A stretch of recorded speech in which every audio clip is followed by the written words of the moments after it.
have a person to fill in the vacuum.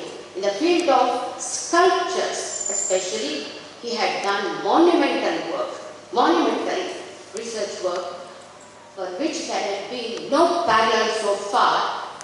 Excuse me if I have any, if my knowledge is true. As a researcher, it had been a committed, passionate journey. His was an interdisciplinary study, starting from mythology, Sthala Puranas, Uttara Pandira Kathe Kattu, this Parashurama Charitra, all those.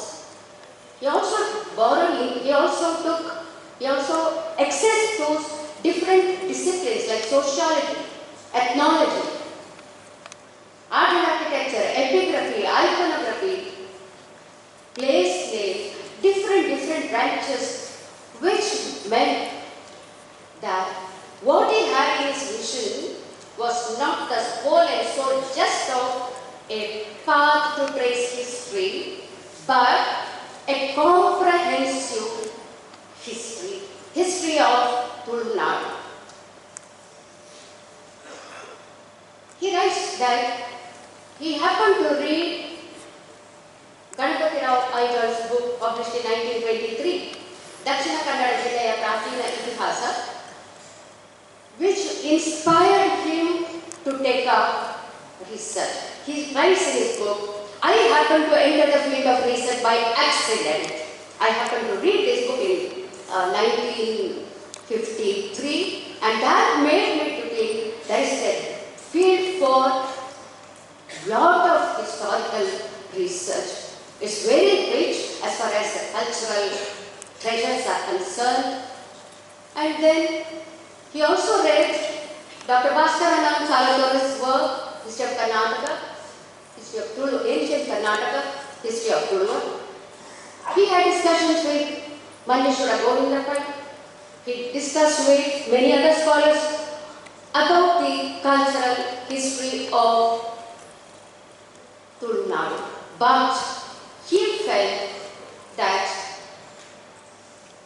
whatever work had been done so far was incomplete, and he took upon himself the responsibility of collecting, analyzing, systematically documenting whatever he found with regard to the history and culture of Tulunadu. Some of the main contributions of Dr. Gururaja Bhat can be summarized as follows. Tulunadu,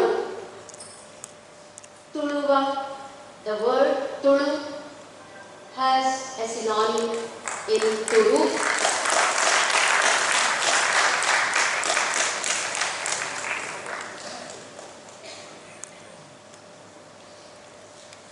We call Dakshina Kannada district of the erstwhile days was Tulunadu. Tulu having a synonym to Tulu. That is one of his important findings which he used to stress. Anupas were the earliest dynasty to rule over for a long time, more than 700 years in this Tulunadu. And about the social denominations of the Tuluva society, he said the Billavas and Mogeras. Regarding the social stratification, he says Billavas and Mogeras as the earliest settlers, Nadavas and the Nayars, next Brahmanas and the Jains as the third category, the three sections of the Tuluva society. What's quite interesting with regard to this social stratification and the social structure of the Tuluva society is that unknowingly or knowingly, I don't know, he traces a theory of a pattern of evolution there.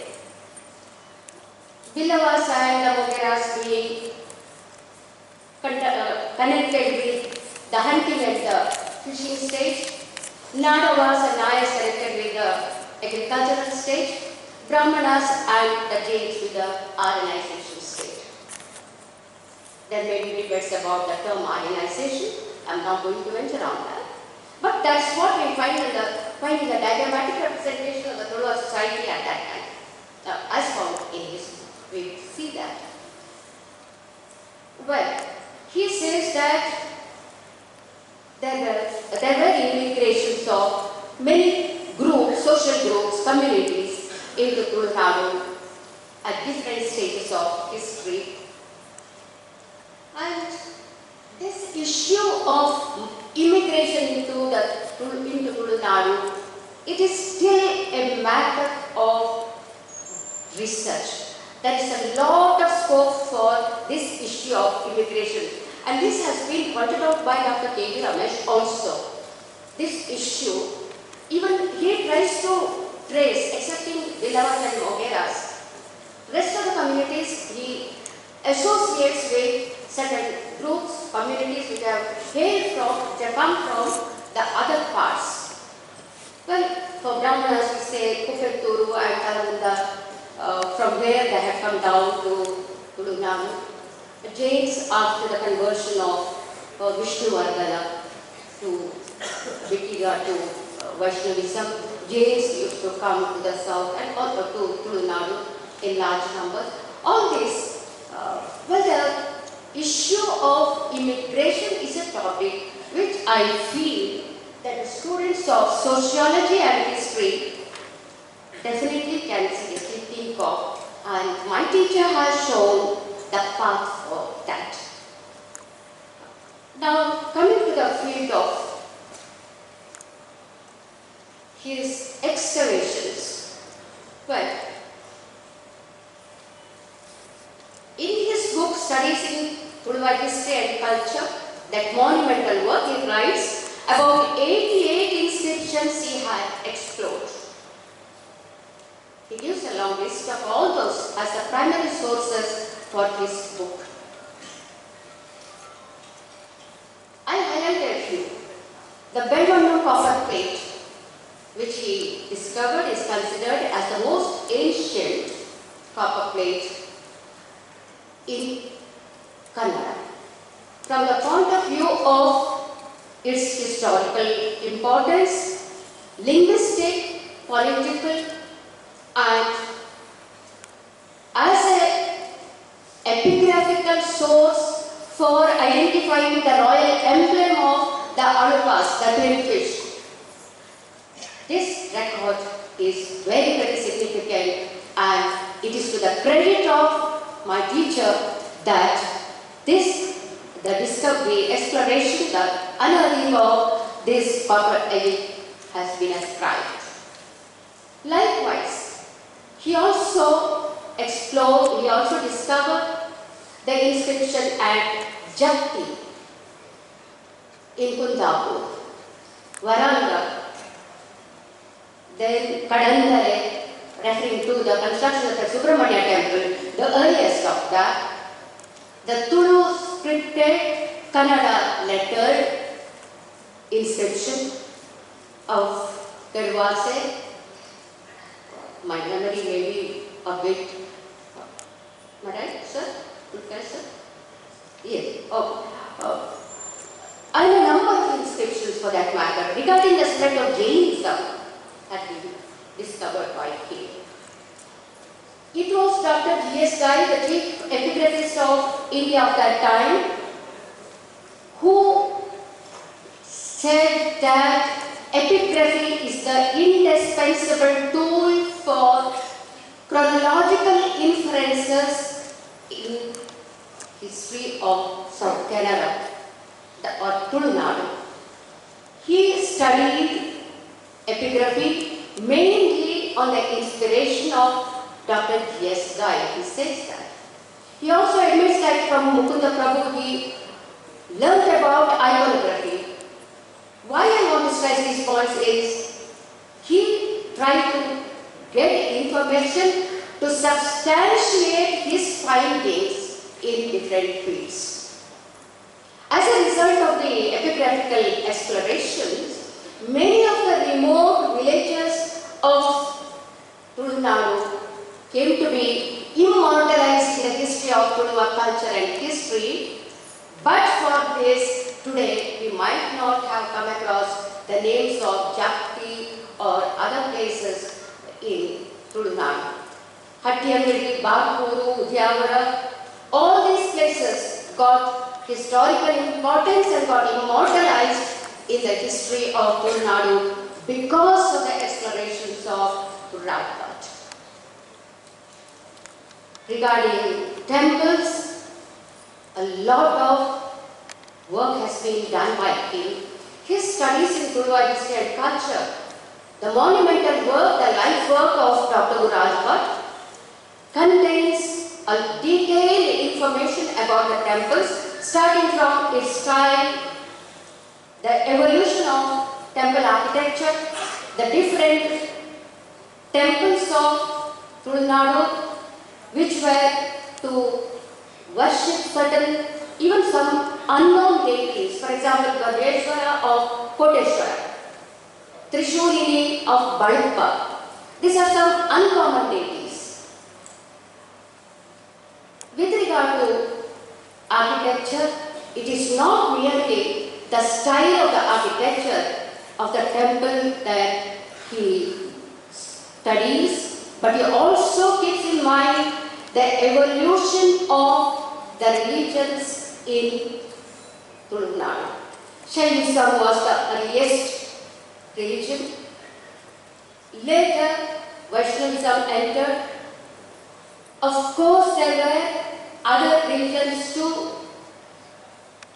Shiva, Shakta, Durga, Saura, Kartikeya, all these worship cults were there. Nagapadna. Accordingly, connected with these, there used to be a number of temples which he explored. And at the same time, he tried to trace the evolution, starting from the temples with very, very rude beginnings like muddy walls and thatched roofs. Later, expansion of the temples. Still later, the profuse ornamentation of the sculptures, of the images of gods worshipped there. The expansion of the temple structure itself. It starts in studies, starting from the balustrades of the Anakalu at the entrance to the Kalasha of the temple, the expanded form of temple. He says that all the 4 types of temples in the evolution pattern, Chaturashra, Gajaprashra, Chaturashra, Dirgha Chaturashra, Mandala, all these 4 types of temples in the evolutionary path of temple construction, we had examples enough in Tulunadu. It will take a lot of time if I am to explain each one of them. I will go. Sculpture next. Perhaps the greatest contribution of Dr. Gururaja Bhat was in the field of iconographic monuments of Tulunadu.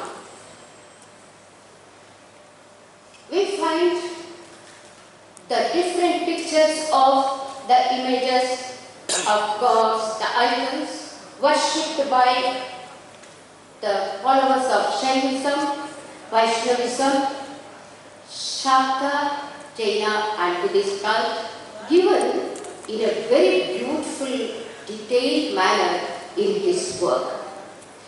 What is striking is, I would like to say one thing, that if at all, over the years, we miss any image is missing of that original period, we have in this book the photograph of the original image. That is the significant contribution of Dr. Gururaja Bhat. Otherwise you won't have, because we all know that temples of that period, historical period, the images, the icons are definitely not in the same form, just as the religions also are not in the same pure form of those things. everything had changed. A lot of intermingling of the religions, the communities had taken place. Along with that, the religious practices, rituals, even the construction patterns have changed.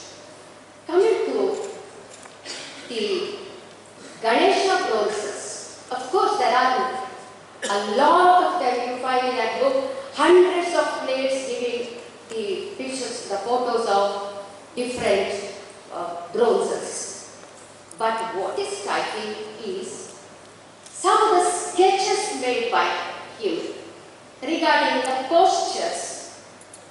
You know, Samabanga, Ganesha bronzes of Samabanga standing pose, Tribanga, with headdress, without or with prabhavani, ornamentation. From the good beginnings where there was no shape to Ganesha, he quotes Aniruddha Ganpati, for example. He has a photograph of that, wherein it is almost a circular big stone worshipped as Ganpati.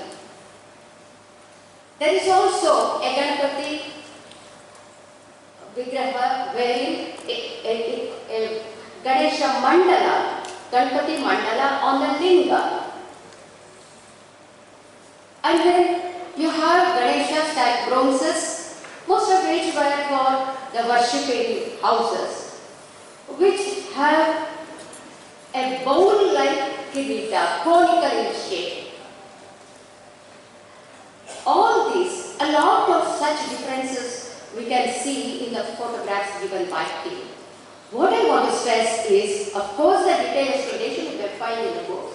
What is significant is the man's passionate concern for each and every minute detail of every monument that is studied, be it a temple or an icon or a bronze, whatever.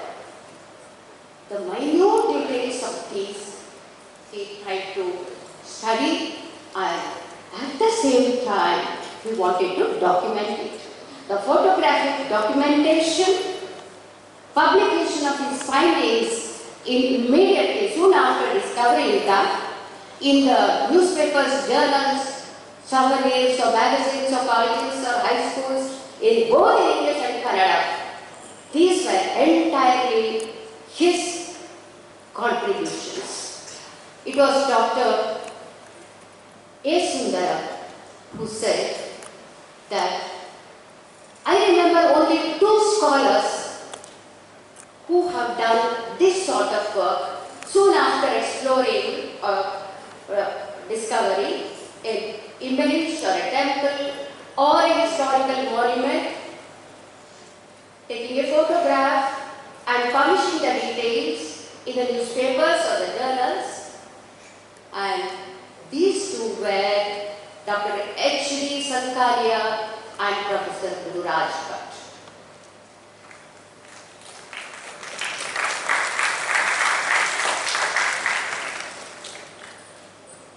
His work, his contributions were also in the field of place names, which were not done till then. Place names. A number of, in his work Tulunadu, he writes an article, Sthalanamalu Heluva Tulunadu Charitre, 31 classifications he does, based on animals, plants, parts of the limbs, then geological conditions like the color of the soil, elevation, ponds and all that. All that he tries to explain, and I would like to say that he had given a key for decoding the place names according to the suffixes and prefixes of those places. Finally, about awards. You may ask me how many awards he got. For the 20 years of work, for the monumental works which he had published, how many awards he got? He got the Devraj Bahadur Charities Award for his Tulunadu work. And then the Dhar University of Germany invited him for research and a lecture. American Congress, American Library Congress purchased 30 books on the release of studies in history and studies in Tulu history and culture. Apart from that, the epigraphical department, the advisory committee of the Department of Archaeology of the state appointed him as a member of the advisory committee. Apart from that, no awards. He was a self-made scholar. He himself financed the publication of book, a sole fighter. But I am happy that today, his family, his children, the trust is doing a lot of work by honoring a great scholar of national reputation and is awarding a good prize in the name of Paduru Gururaja Bhat. May their tribe increase. Thank you very much for this opportunity given to me and also for your patient hearing.